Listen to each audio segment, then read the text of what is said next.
Hello everyone, a very good morning to you all. Welcome back to Target IES. I am Tek Chandeshwar and we were studying our transformers in machines. Okay, in the last class we saw ideal transformer and there were 5 properties of an ideal transformer. I hope you remember those things. Now we will proceed towards a practical transformer. Okay, so what is a practical transformer? Which is not ideal. Okay, but for that we will draw some phasor diagrams. I want you that you should be very quick in drawing phasor diagrams, or you should have a better understanding of the phasor diagrams. So for that, let me draw a circuit. Suppose this is my R is my 3 ohm, this is my inductor J 4 ohm. I have applied a voltage V equals to suppose 100 angle 0 degree. You have to tell me current. Find, look, there are number of parts. Find current I, then find S delivered by the source, find P, Q, and draw phasor diagram. Show VR and my VL. So VR VL in phasor. phasor diagram में VR VL कहाँ है हमें show करना है. Okay, so this is a simple question. You have to do it. Okay, you can pause the video and you can start doing it and then we will verify the answer. आप इस video को pause करके कर सकते हो. हमने network analysis में ऐसे क्वेश्चंस किए थे. Okay, I hope you have done it. Okay, I hope you have done it. Now we will do it. Okay, what is my Z? R plus में J XL that is equal to 3 plus में J4. अब मैं इसको phasor form में लिखूंगा तो under the root 3 का square plus में 4 का square angle tan inverse 4/3. So Z will be 3 plus में J4 is equals to 5. 16 plus 9 5 25. Under root 25 is 5 angle 53.13 degree. tan inverse 4/3 क्या होता है मेरा 53.13 degree. I haven't used the calculator. If it's wrong कोई बात नहीं, आपको सिर्फ कॉन्सेप्ट समझना है. But as far as I know it is correct. Okay, तो मेरा Z आ गया 5 angle 53.13. Now what will be my I nothing but यहाँ पे मेरा Z कितना है, ये मेरा Z है. Okay, this is my Z. So I will be V by Z, that will be 100 angle 0 upon 5 angle 53.13 degree, that is 20 angle minus का 53.13. I want you to note down this question in a separate page, solve it and keep it with you. Okay, it is for basics. This is my I. Now angle negative means my current is lagging. Current is lagging. और वैसे भी अगर आप diagram देखोगे तो R और L current मेरा lag ही करेगा. Okay, I have got the current. What will be my VR? VR will be I into my R that is 3 ohm into में 20 एंगल माइनस का 53.13 that is equal to 60 angle minus का 53.13 degree. This is my VR. What will be my VL? VL will be I into XL. ठीक है, VL phasor क्या हो जाएगा मेरा J into I into XL. Okay, J into I क्या है मेरा 20 इंटू में माइनस का 53.13 डिग्री इंटू में एक्सएल क्या है मेरा 4. J आ गया पहले ही. ठीक है, look either you calculate magnitude from here और मैं फेजर में दिखाऊंगा आपको इसकी डायरेक्शन कहाँ आएगी. ठीक है, या फिर आप J में भी ले सकते हो. तो 80 J80 एंगल माइनस का 53.13 डिग्री और J का मतलब क्या होता है 1 एंगल 90. सो 80 इंटू में 90 माइनस का 53.13 डिग्री इक्वल टू 80 इंटू में 36.86 degree plus. Okay, this is my VL और मेरा मॉड VL क्या है 80. मैंने VR कैलकुलेट कर लिया, मैंने VL कैलकुलेट कर लिया, मैंने I कैलकुलेट कर लिया. नाउ क्वेश्चन क्या कहता है I कैलकुलेट S डिलीवर्ड. अब मेरा यहाँ पे ये मेरा वोल्टेज सोर्स है. ओके, यहाँ से करंट गया I, तो S delivered will be equal to S absorb. ये भी सही बात है, जितना मेरा ये लोड R और L वाला एब्जॉर्ब कर रहा है उतना ही मेरा G में कर रहा होगा, क्योंकि बीच में तो सिर्फ वायर है, नो रेजिस्टेंस नो इंडक्टेंस, तो बीच में तो किसी ने कुछ नहीं खाया. तो power delivered equal to power absorb. So S delivered will be V into I conjugate where Q equal to positive for lagging vars. इस बात का आपको ध्यान रखना है हमेशा, where Q equal to positive for lagging vars. So it will be 100 angle 0 into में I क्या है मेरा करंट 20 एंगल माइनस का 53 का conjugate, it will be 2000 angle 53.13. So the power will be 2000 cos 53.13 plus में j sin 53.13 इंटू में वही 2000 यहाँ पे भी आएगा. अब मेरा cos 53.13 मेरा कितना होगा, ये होगा मेरा 0.6. If I am correct, it is 0.6. I am not using calculator, as I have told you. और ये आएगा मेरा 0.8. तो ये आ जाएगा मेरा 1200. Okay, 1200 plus j 1600 is my s. अब यहाँ पे आप चीज देखो, s इज इक्वल टू क्या है मेरा, v i conjugate where q is positive for lagging vars. s is equal to v i conjugate is equal to p plus में j. क्यों, तो मेरी एक्टिव पावर क्या आई 1200 वॉट्स, रिएक्टिव पावर क्या आई 1600 watts. Lagging watts are absorbed. Okay, what is my power factor, p by s भी हो सकता है मेरा. So 1200 by 2000, power factor is my 0.6 lagging. और दूसरा तरीका क्या है पावर फैक्टर निकालने का, power factor equal to cos of angle between v and i. ठीक है, अगर आप यहाँ पे देखो तो मेरा v क्या है 100 एंगल 0 और i क्या था मेरा माइनस 53.13 डिग्री पे i था मेरा.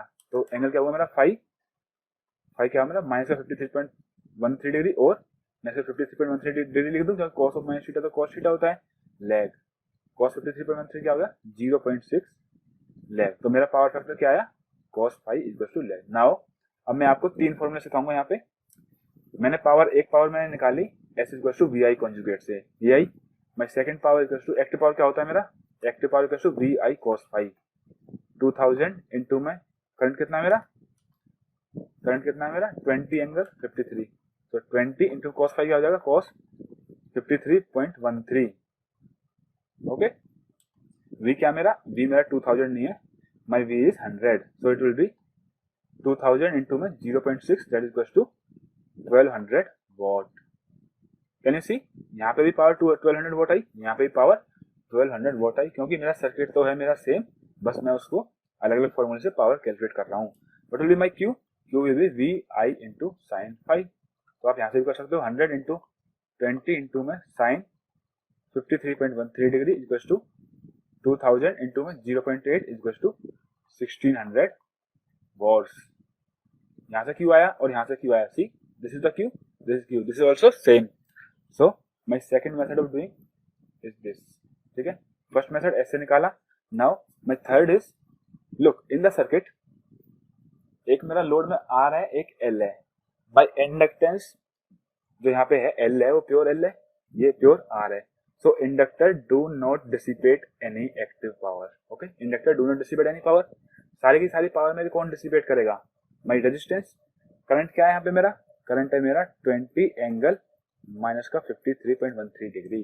तो power dissipated in the resistor, active power equal to कोई और तो है नहीं जो पावर डिसिपेट करे. So power dissipated in resistor equal to जो मेरा आई आर एम एस है, आई आर एम एस का स्क्वायर इंटू में R. So I R M S क्या है मेरा 20 का स्क्वायर इंटू आर क्या है 3. So it is 400 into 3 equal to 1200 watts. ये आ गया मेरा P. This is my third method of calculation. पहले भी P 1200 वॉट आया था, यहाँ से भी P 1200 वॉट आया था, और यहाँ से भी P मेरा आया 1200 what. Now what is Q, reactive power कौन एब्जॉर्ब करेगा, इंडक्टर. सो आई स्क्वायर इंटू में XL. आई क्या है मेरा 20, ये RMS ही है, AC में RMS यूज करते हैं हम, आई स्क्वायर XL में. ओके, 20 का स्क्वायर इंटू में J4 था तो 4, 400 into 4 equal to 1600 watts. It is Q. So these are 3 methods of calculation. या तो आप S equal to V I conjugate से कर लो, या फिर आप सोर्स पे V I cos 5 V I sin 5 लगा दो, या फिर करंट कैलकुलेट कर लिया and then I square R और आई स्क्वायर XL. तीनों फॉर्मूले से आप कोई भी यूज कर सकते हो. ओके, नाउ यू कैन सी मैंने I कैलकुलेट कर लिया, S डिलीवर्ड कैलकुलेट कर लिया, 1200 प्लस में J 1600, P calculated, Q calculated. Now I have to draw phasor diagram. Okay, अब फेजर डायग्राम है मेरा मेन, जिसके लिए मैंने आपको एक क्वेश्चन दिया था. ये कैलकुलेशन तो आप पहले से भी करते आए हो, फेजर भी आपने पहले से बनाए हैं, but still I will tell you.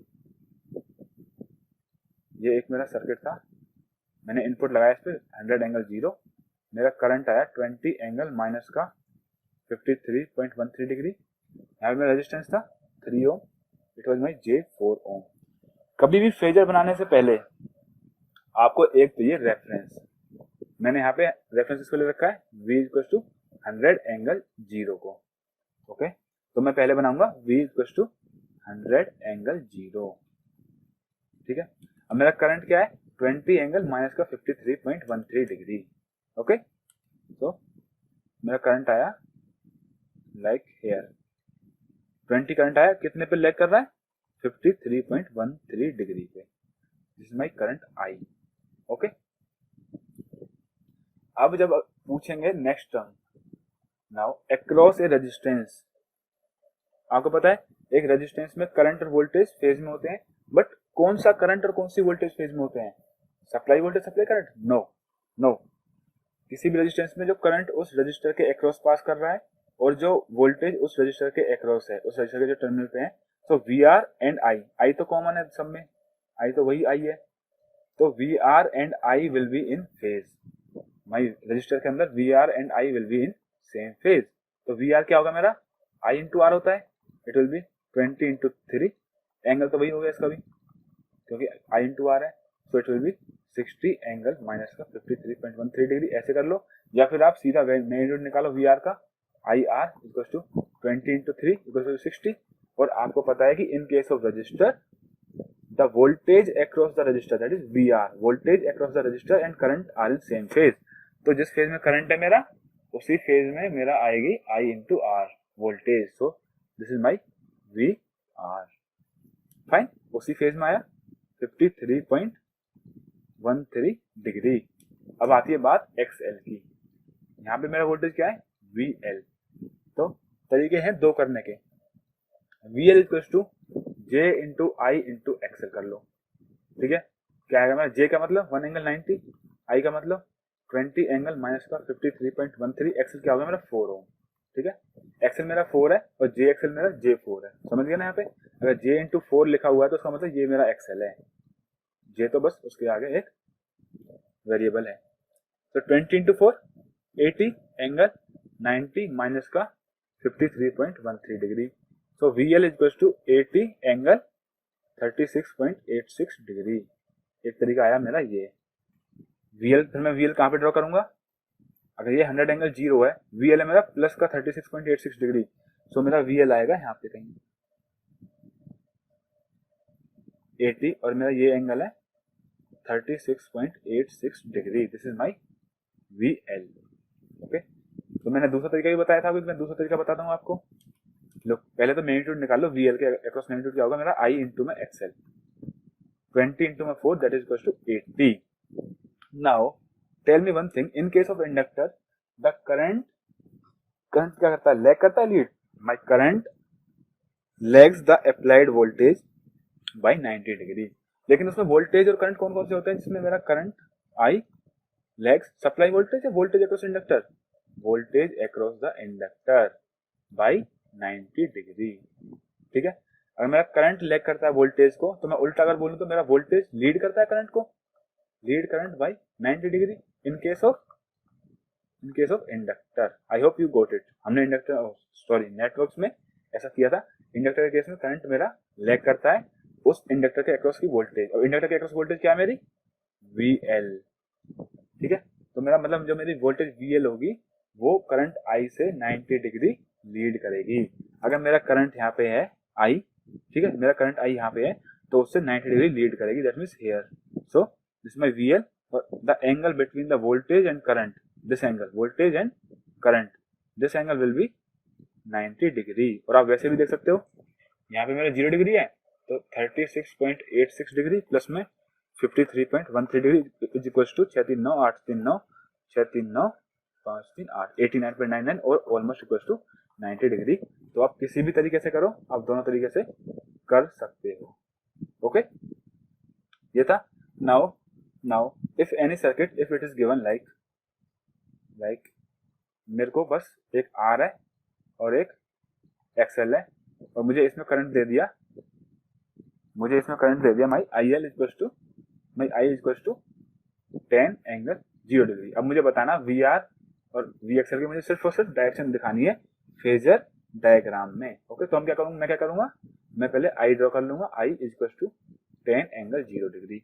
Now in case of register my voltage and current are in phase, तो इसका मतलब मेरा वी आर कहाँ पे होगा, जिस डायरेक्शन में मेरा आई है उसी डायरेक्शन में मेरा वी आर भी होगा। This is my V R, fine.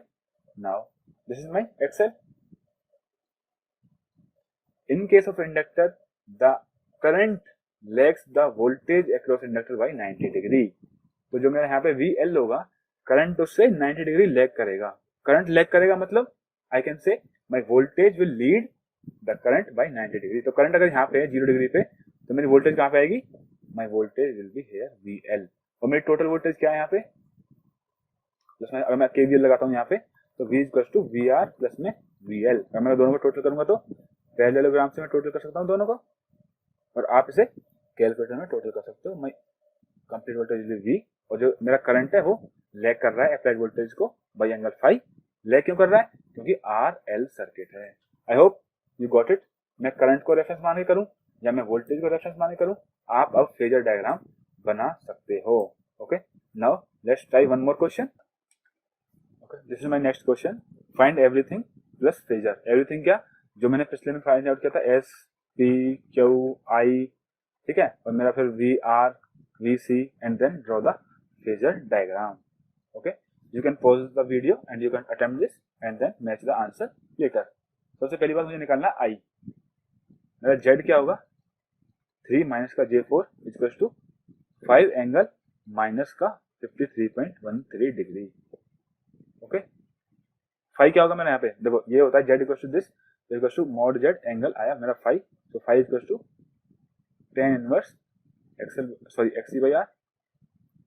10 inverse मेरा एक्सी नेगेटिव है यहाँ पे, माइनस का 4 बाई आर। आर क्या मेरा 3, तो इट विल बी माइनस का 53.13 डिग्री। मेरा जेड आ गया।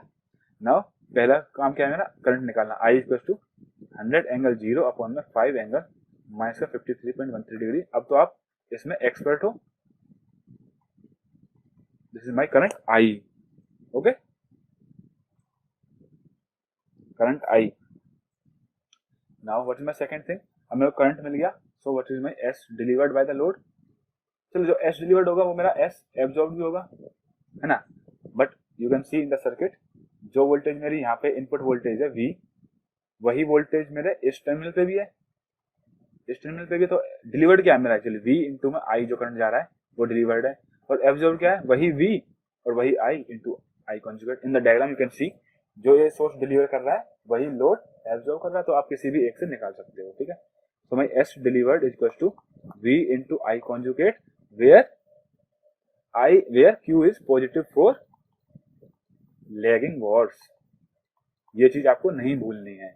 ओके, तो इट इज 100 एंगल 0 इंटू में current is 20 angle 53.13 conjugate, so it will be 2000 angle minus का 53.13। This my S, if I solve it so it will be 2000 cos 53.13 minus का J 2000 sine 53.13 degree, it will be cos 53.13 1200 minus में J 1600। S equal to इतने watt इतने watt, और ये है मेरा VA। S equal to this, और equal to आप इसे पोलर में लिखने की भी आदत डाल लो, VA। ओके, बस मेरी एक्टिव पावर क्या आई 1200, रिएक्टिव पावर 1600 वॉट्स। और अगर मैं दूसरे तरीके से करूं, जो मैंने आपको 2 मेथड और बताए थे, तो मेरा रेजिस्टेंस कितना एब्जॉर्ब करेगा, I स्क्वायर इंटू आर, तो 20 का स्क्वायर इंटू 3 1200। कैपेसिटर कितनी लेगा, 20 का स्क्वायर इंटू में XC 4 1600 वॉट्स। 1200 ऊपर क्या है watt. Now see one thing, मैंने लिखा बोला था S delivered equal to V into I conjugate where Q is positive for lagging watts. But यहाँ पे तो Q नेगेटिव आया है, इसका मतलब मेरा लोड कितना एब्जॉर्ब कर रहा है और मेरा सोर्स कितना डिलीवर कर रहा है, Q delivered by source equal to minus का 1600 लैगिंग वॉट्स। माइनस का 1600 लैगिंग वॉट्स डिलीवर कर रहा है, और I can say my source is absorbing 1600 lagging watts, 1600 lagging watts. अगर मेरा क्यू डिलीवर क्या है, माइनस का 1600 लैगिंग वॉट्स, तो मैं माइनस से हटा के क्या बोल सकता हूँ, 1600 लीडिंग वॉट्स। अगर मेरा सोर्स एब्जॉर्ब कर रहा है 1600 लैगिंग वॉट्स, इसका मतलब ये डिलीवर कर रहा है 1600 लीडिंग वॉट्स, बस उल्टा होता है। अगर मेरा सोर्स डिलीवर कर रहा है लैगिंग वॉट्स, तो ये एब्जॉर्ब करेगा लीडिंग वॉट्स को। ओके, अगर मेरा सोर्स माइनस का 1600 लैगिंग वॉट्स डिलीवर कर रहा है, तो इसका एक्चुअल मतलब क्या है, माइनस 1600 मीन्स ये उल्टा 1600 लैगिंग वॉट्स लोड से ले रहा है। और लोड क्यों दे रहा है मुझे लैगिंग वॉट्स, क्योंकि लैगिंग वॉट्स क्यों दे रहा है, क्योंकि कैपेसिटर है लोड में, तो capacitor delivers lagging watts, capacitor absorbs leading watts. Now I need to draw the phasor diagram. Phasor diagram ही है मेरा main. For that I will draw once again the circuit and I will show you current, then we will draw the phasor diagram. So this was my circuit R C, ठीक है। मैंने voltage को मान लिया reference. ऐसा भी हो सकता है किसी में वोल्टेज रेफरेंस ना हो, करंट को रेफरेंस मान ले हम, कोई प्रॉब्लम नहीं होती फेजर में, बस आपको कॉन्सेप्ट क्लियर होना चाहिए। आई क्या है मेरा 20 एंगल प्लस का 53.13 डिग्री। ये मैंने मिस्टेक तो नहीं करी है।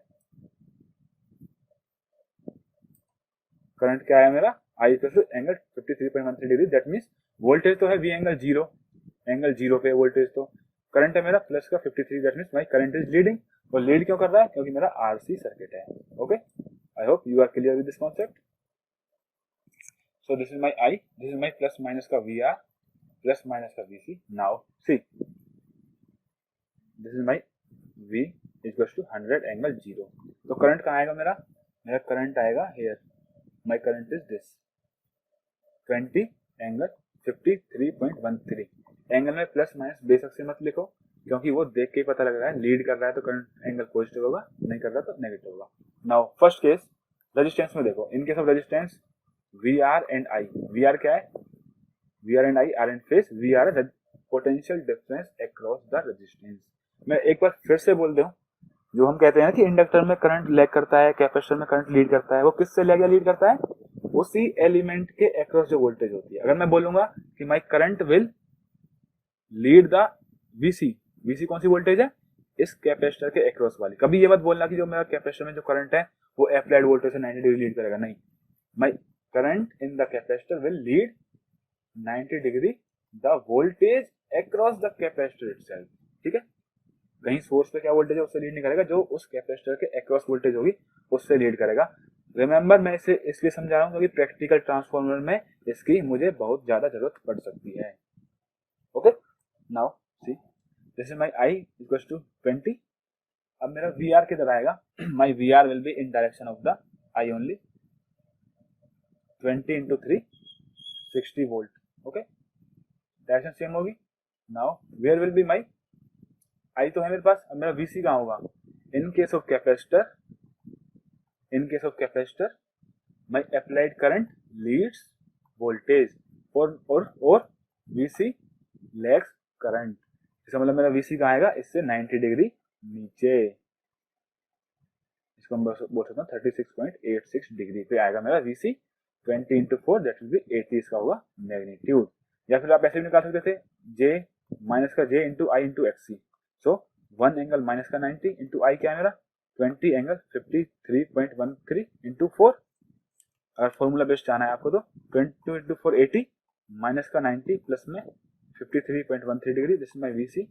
So my VC will be 80 angle minus का 36.86 डिग्री।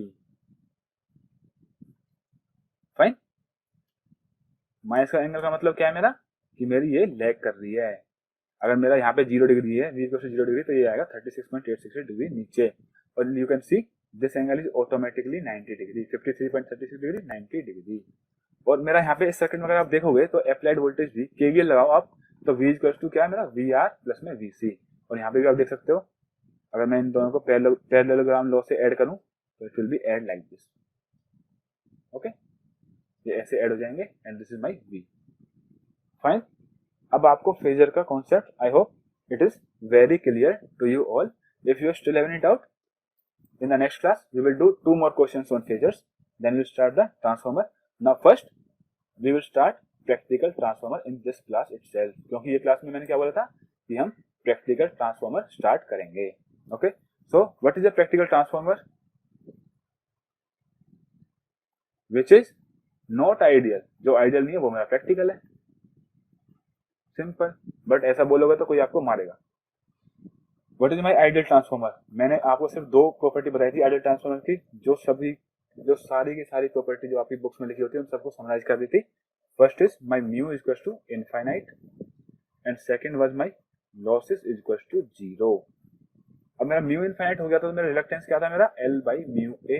अब म्यू इनफाइनाइट हो गया तो मेरा रिलक्टेंस हो गया था 0, और रिलक्टेंस 0 था तो मुझे फ्लक्स सेटअप करने के लिए phi equal to N I upon reluctance. और मेरा रिलक्टेंस 0 था तो मुझे फ्लक्स सेटअप करने के लिए जो आई रिक्वायर्ड था दैट वाज 0. ठीक है. No current required for excitation. No current required for excitation. Second was my losses equal to 0 means no hysteresis loss, no core loss, no copper loss, no losses. तो ये हुआ मेरा ideal transformer. अब practical कौन सा है जो मेरा आइडियल नहीं है. दैट मींस ना तो मेरा कभी भी म्यू इन्फिनिटी होगा, ना मेरा रिलक्टेंस इक्वल टू 0 होगा, और ना मेरा एक्साइटेशन करंट इक्वल टू 0 होगा. पहली बात. दूसरी बात, my losses will not be equal to 0. There will be some finite losses, core loss और eddy current loss. Loss means active power loss. ठीक है, हम रिएक्टिव पावर की बात नहीं कर रहे, एक्टिव पावर लॉस. माई वोल्टेज लॉस भी बोलते हैं इसको हम. ठीक है, क्योंकि वोल्ट्स का लॉस हो रहा है. Fine. So this is my practical transformer. Now you see one thing. मेरा फ्लक्स क्या होता है इन ए मैग्नेटिक सर्किट. ये मेरा एक मैग्नेटिक सर्किट है. मैंने यहाँ पे लगाई winding, N number of turns. इसमें मैंने करंट दिया आई, तो flux equals to MMF upon reluctance of core. तो मैं एसी में बात कर रहा हूँ तो मेरा फ्लक्स फेजर कहाँ होगा. फ्लक्स डायरेक्शन भी देखेंगे हम और इसका मैग्नीट्यूड भी देखेंगे. तो एमएफ क्या है मेरा, एन आई. आई मेरा करंट है, एसी करंट है जो इसमें पास कर रहा है वाइंडिंग में. डीसी होता तो कोई डायरेक्शन लेने की जरूरत नहीं थी. एसी है तो मैंने ले लिया फेजर. कोई प्रॉब्लम नो. रिलक्टेंस क्या होता है मेरा, एल बाई म्यू ए. तो फ्लक्स आया मेरा mu into A into N by L into में आई. ठीक है, आई फेजर. मेरा म्यू क्या है, permeability which is the constant for a material, area of core, n is number of turns, l is the length of the core. सब कुछ constant है. my phi is equals to k into में I. k तो constant है तो मेरा phi and I are in phase. ठीक है. नाउ अब हम चलेंगे फेजर डायग्राम पे. पहली बात हमने क्या की, आइडियल ट्रांसफॉर्मर था, उसकी कुछ प्रॉपर्टी थी. प्रैक्टिकल में वो नहीं है. प्रैक्टिकल में मेरा म्यू इनफाइनाइट नहीं है, इसका मतलब रिलक्टेंस 0 नहीं है, इसका मतलब एक्साइटेशन करंट 0 नहीं है. There will be some non zero excitation current which will be used to set up the flux in the core. कुछ ना कुछ करंट होगा जो कोर में फ्लक्स सेट करेगा, और मेरे लॉस इक्वल टू 0 भी नहीं है. ठीक है, अब मैं करूंगा start. Suppose this is my 5 flux. तो मेरे ईएमएफ कहां पे इंड्यूस होता है, 90 डिग्री. इसमें E1 इक्वल टू V1. मैं वही एग्जांपल ले रहा हूं अपना जो वो ट्रांसफॉर्मर लिया था हमने, उसी एग्जांपल को लेकर चलेंगे हम हर जगह. Like this. Okay, like this. Okay. तो और मेरा E2 कहाँ आएगा, E2 is nothing but E1 by A. वो आ गया यहाँ पे equal to V2. Now you can see मेरा फाई और आई फेज में होते हैं, सेम डायरेक्शन है. जहाँ पे फाई है वहीं पे आई है. तो मेरा एक्साइटेशन करंट कहाँ आना चाहिए, कहाँ आना चाहिए, मैंने बोल दिया यहाँ पर. This is my excitation current I. But you see one thing, यहाँ पे मेरा क्या है E1, यहीं पे मेरा क्या है V1. अगर मेरा यहाँ से करंट जा रहा है दिस I, मेरा यहाँ से करंट जा रहा है I. आइडियल ट्रांसफॉर्मर है, कोई लोड लगा नहीं हुआ, यहाँ पे ओपन है. ठीक है, सॉरी अब मेरा ट्रांसफॉर्मर आइडियल नहीं है. अब मेरा ट्रांसफॉर्मर आइडियल नहीं है तो क्या है मेरा ट्रांसफॉर्मर, प्रैक्टिकल. इसके लॉस क्या है, नॉट इक्वल टू 0, और इसका excitation current not equal to 0, क्योंकि म्यू इन्फिनिटी नहीं है, कोर की परमेबिलिटी इन्फिनिटी नहीं है, इसलिए रिएक्टेंस कोर का 0 नहीं है. तो मुझे कुछ करंट चाहिए फ्लक्स सेटअप करने के लिए. फाइन. अगर मेरा करंट यहाँ पे फ्लो करता है आई, तो आई और वी के बीच में एंगल कितना हुआ मेरा 90 degree. My power is v into I into में cos five. It will be E1 into में आई इंटू में cos 90 इज इक्वल टू 0. ये तो आइडियल आ गया, but my transformer is practical. ये तो आइडियल कंडीशन आ गई. That means my I will not be 90 degree lagging than voltage. My I will be somewhere here. This is my I naught. अगर मैं आई नॉट को यहाँ रखता हूँ तो इसका कुछ इंटरसेप्ट यहाँ पे आएगा, कुछ यहाँ पे आएगा. This is my angle five. This is my angle five. अब मेरा कुछ करंट ये आया, कुछ करंट मेरा ये आया. अब मैं इसको बोलूंगा आई सी, और एक राइट एंगल ट्राइंगल है यहाँ पे 90 डिग्री है, तो my I C equal to this is my core loss component. I C equal to I naught into में cos phi. I C equal to I naught into cos phi. And what is this I? इसको मैं बोलूंगा I M और I mu और I phi. Magnetising current और magnetising current component of exciting current. बस एक यहाँ पे ध्यान रखना हमेशा, जो इंटरव्यूज में भी गलती होती है बच्चों से और क्वेश्चन में भी, जो मेरा आई नॉट है वो है एक्साइटिंग करंट, एक्साइटिंग करंट, और जो मेरा आई एम है वो है मेरा मैग्नेटाइजिंग करंट. इन दोनों को वाइस वर्सा मत करना, ठीक है. आई नॉट मेरा कंप्लीट करंट है और आई एम है मेरा मैग्नेटाइजिंग करंट, और it is equal to I naught into में sine phi. I hope I am clear now. ये मेरा एक प्रैक्टिकल ट्रांसफॉर्मर आया जिसमें मेरा कुछ ना कुछ करंट यूज हो रहा है एक्साइटेशन के लिए. What is my five like 70 to 75 degree for transformer less than 500 kVA, और 5 equals to 80 degree for transformer greater than 500 kVA. 80 degree और more, ठीक है. तो आप देख सकते हो it is highly lagging. अगर मेरे ट्रांसफार्मर में आउटपुट में कोई लोड नहीं है, that means my transformer is highly lagging power factor. highly lagging power factor. I hope you got it. I naught आ गया मेरा, आई सी आ गया. अब मेरा पावर लॉस क्या होगा? Power loss equal to V into I into cos five. I into cos five को मैं क्या लिख सकता हूँ? आई नॉट है मेरा no load current I naught, so V into I naught into cos five. I naught into cos five को मैं क्या लिख सकता हूँ? V into I C. So my power loss equal to V into I C. अब मेरा ये non zero है, और आई सी मेरा नॉन जीरो है. कुछ मैग्नीट्यूड है मेरा आई सी का, this one. Okay, you can see मेरा आईसी का मैग्नीट्यूड है कुछ इतना. What will be my reactive power loss? V1, ये V1 है मेरा सप्लाई वोल्टेज V1 इनटू में I नॉट इनटू में sin five, which is V1 into में IM. It is my reactive power loss. Now my transformer is practical transformer and it is taking some active power as well as some reactive power. Now see if अगर मैं इसी transformer पे एक लगा देता हूं load, तब हम देखेंगे क्या होता है.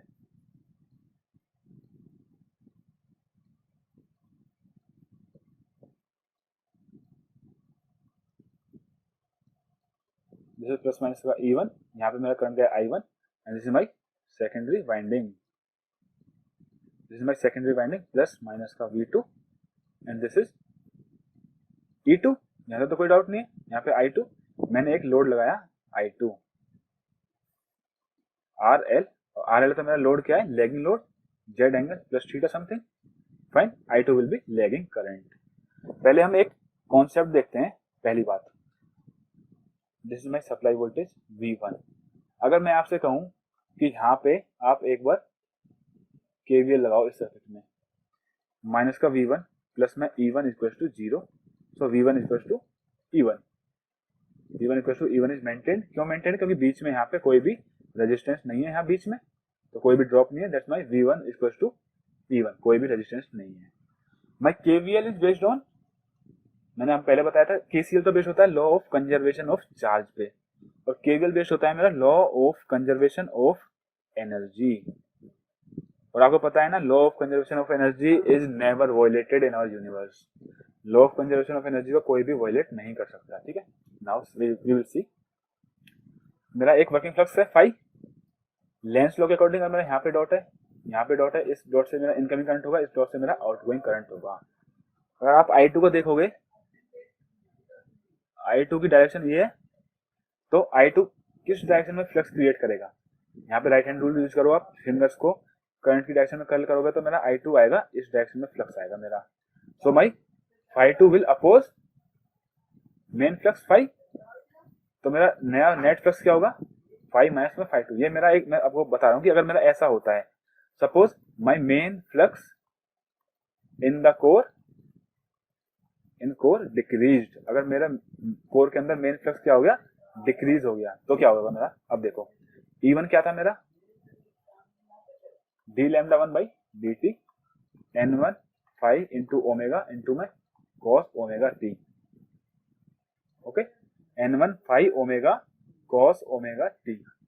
अगर मेरा फाई रिड्यूस हो गया, N1 constant, omega constant, cos omega t constant, अगर मेरा फाई रिड्यूस हो गया तो मेरा E1 भी रिड्यूस हो गया। अगर मेरा E1 रिड्यूस हो गया, V1 तो सप्लाई वोल्टेज है, ये तो चेंज होने वाली नहीं है, सप्लाई वोल्टेज तो भाई जो पीछे जनरेटर लगा हुआ है या ग्रिड है उस पर डिपेंड करेगी।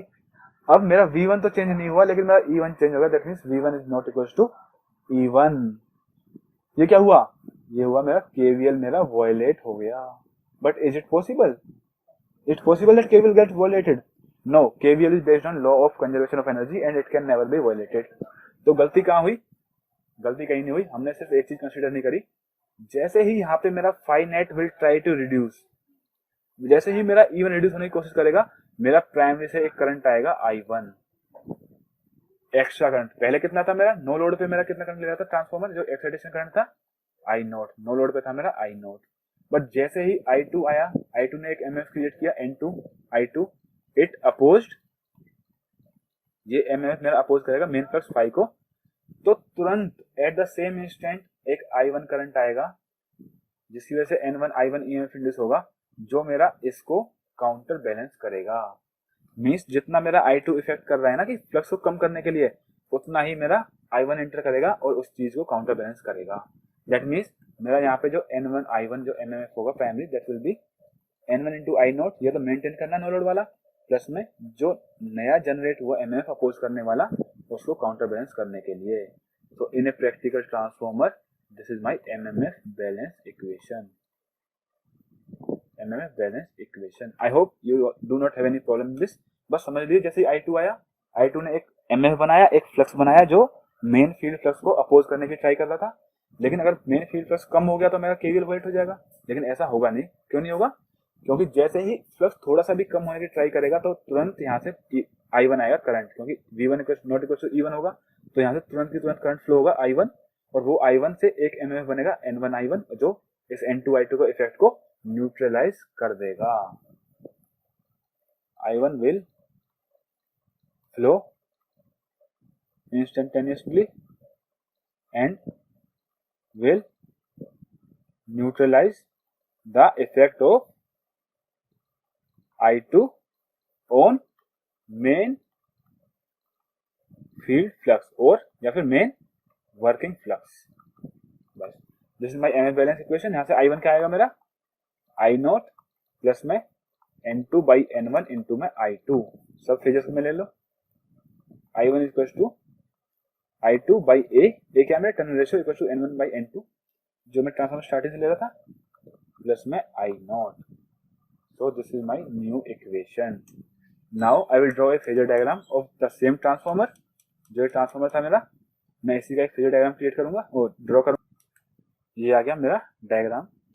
तो मेरा फ्लक्स कहाँ पे होगा, माई फ्लक्स इज फाई, जो होगा मेरा यहाँ पे, okay. This is my E1 equal to V1। अब ये मेरा आइडियल नहीं है, मेरा ये थोड़ा सा प्रैक्टिकल ट्रांसफॉर्मर हुआ है, अभी ये थोड़ा सा प्रैक्टिकल हुआ है। अभी एक और अजम्पशन आनी है, जो मेरा म्यू है ना, वो मेरा नॉट इक्वल टू इन्फिनिटी है, तो इसकी वजह से एक और प्रॉब्लम आएगी, उसको हम अगले कॉन्सेप्ट में लेंगे, okay. E1 equal to V1 है मेरा, और E2 है मेरा equal to E1 by A equal to V2। अच्छा, मेरा नो लोड करंट I0 कहाँ पे होगा, somewhere like here, okay. 75 to 80 degree पे मेरा I0 होगा, इसके दो कंपोनेंट होंगे, ड्रॉ करने की जरूरत नहीं है उन्हें। सो मैंने लोड लगाया जेड एंगल थीटा पे। सपोज इफ माई V2, मैं V2 को ले लेता हूँ रेफरेंस की तरह, तो V2 से मेरा करंट I कितना लैग करेगा, ये जो भी ये जेड एंगल थीटा है इससे मेरा करंट लैग करेगा इस लोड की टर्मिनल वोल्टेज से। तो अगर मेरी वोल्टेज यहाँ पे V2 है तो मेरा जो इसमें करंट फ्लो करेगा RL में वो V2 से लैग करेगा बाई थीटा डिग्री। तो मैं इस करंट को ड्रॉ कर देता हूँ। दिस इज माई I2, तो ये लैग कर रहा है मेरा थीटा डिग्री से V2 से। My output power factor is equal to cos theta. Output power factor क्या है मेरा, cos theta. Now what will be my I1? I1 will be I2 by A plus में I0। कहां से आया, कहीं से नहीं आया, यहां से आया। हमने अभी थोड़ी देर पहले कैलकुलेट किया था। I0 तो मेरा नो लोड पे भी जो मैग्नेटाइजिंग करंट है जो वो है एक्साइटिंग करंट है, जो I0 क्या है, एक्साइटिंग करंट। I0 क्या है, एक्साइटिंग करंट, ठीक है। I0 जो है वो तो मेरा नो लोड पे भी था, और जब लोड लगाया तो I2 आया, I2 बाई A आएगा मेरा प्राइमरी साइड पे। Okay, so this will be my, suppose this is my I1, sorry this is my I2 by A। अब A तो ग्रेटर देन 1 है तो I2 by A will be less than I2। A जो है मेरा greater than 1 है तो I2 by A will be less than I2।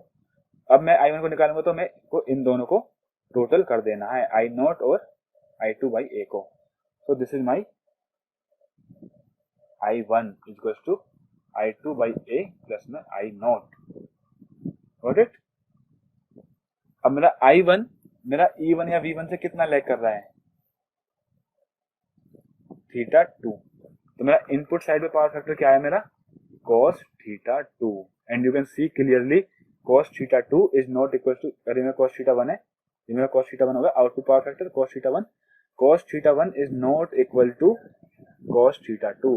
That means my input power factor is not equal to output power factor. क्यों नहीं है वैसे, क्योंकि मेरा ट्रांसफॉर्मर अब कुछ वॉट्स और कुछ रिएक्टिव पावर एब्जॉर्ब कर रहा है।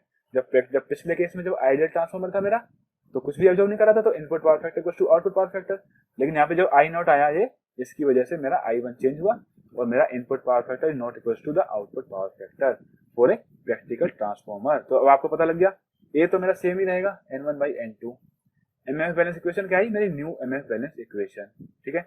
और ईएमएफ पर टर्न भी सेम ही रहेगा, उसमें भी कोई प्रॉब्लम नहीं है। But my power factor equation change also, my S1 will not be equal to S2 now, क्योंकि S1 क्या है मेरा, इक्वल टू S2 प्लस में जितना भी नो लोड पे उसने लिया, नो लोड पे कितना लिया उसने, E1 इंटू I0 कॉन्जुगेट, ये उसने ले लिया नो लोड पे करंट मेरा। नो लोड पे जब उसने मेरी पावर ले ली और लोड की पावर प्लस करेंगे तो आएगा मेरा S1। So S1 is not equal to S2 here, rather S1 क्या होगा, S1 equal to S2 plus this. अच्छा वैसे S1 लिखेंगे तो हम कॉन्जुगेट लिखने की जरूरत नहीं है, S1 लिखेंगे तो कॉन्जुगेट लिखने की जरूरत नहीं है। S1 equal to S2 plus में E1 इंटू में I0 का कॉन्जुगेट, और E1 तो अंदर की वोल्टेज है, यहाँ पे हम V1 लिखेंगे, ठीक है V1। इसमें तो E1 इक्वल टू V1 है, डिफरेंस क्या है वो हम नेक्स्ट केस में देखेंगे। सो आपको पता लगा कि प्रैक्टिकल में अगर यहाँ पे मेरा एक्साइटेशन करंट है तो मेरे को कैसे प्रोसीड करना है, ये फेजर डायग्राम आप याद रखना। Now we will see you in the next class, and in the next class we will see the effect of कि मेरी परमिएबिलिटी अगर इन्फिनिटी नहीं है then what will be the effect on my core flux और the leakage flux. So in the next class we will see leakage flux. But before that one point, अगर आप कोई नए खिलाड़ी हो, अगर आपसे पूछे कि ये प्राइमरी वाइंडिंग क्या कर रही है तो आप क्या बोलोगे, इस प्राइमरी वाइंडिंग में यहाँ पे प्लस है, यहाँ पे माइनस है, और प्लस में करंट एंटर कर रहा है, that means my primary winding is acting as load और sink. So my primary winding sacrifice. Secondary winding में यहाँ पे प्लस है, यहाँ पे माइनस है, ये प्लस से करंट डिलीवर कर रही है, so it is acting as my source और generator and it gain. So in a transformer जहां प्राइमरी जहां पे सोर्स लग रहा है वो winding will act as a load और एक्ट एज ए सिंक, हमें दिखेगी, but secondary will act as a source. So this is it. अब हमने प्रैक्टिकल ट्रांसफॉर्मर स्टार्ट कर दिया। In the next class we will see the effect कि अगर मेरा reluctance is not equal to 0 है तो क्या होगा। So thank you.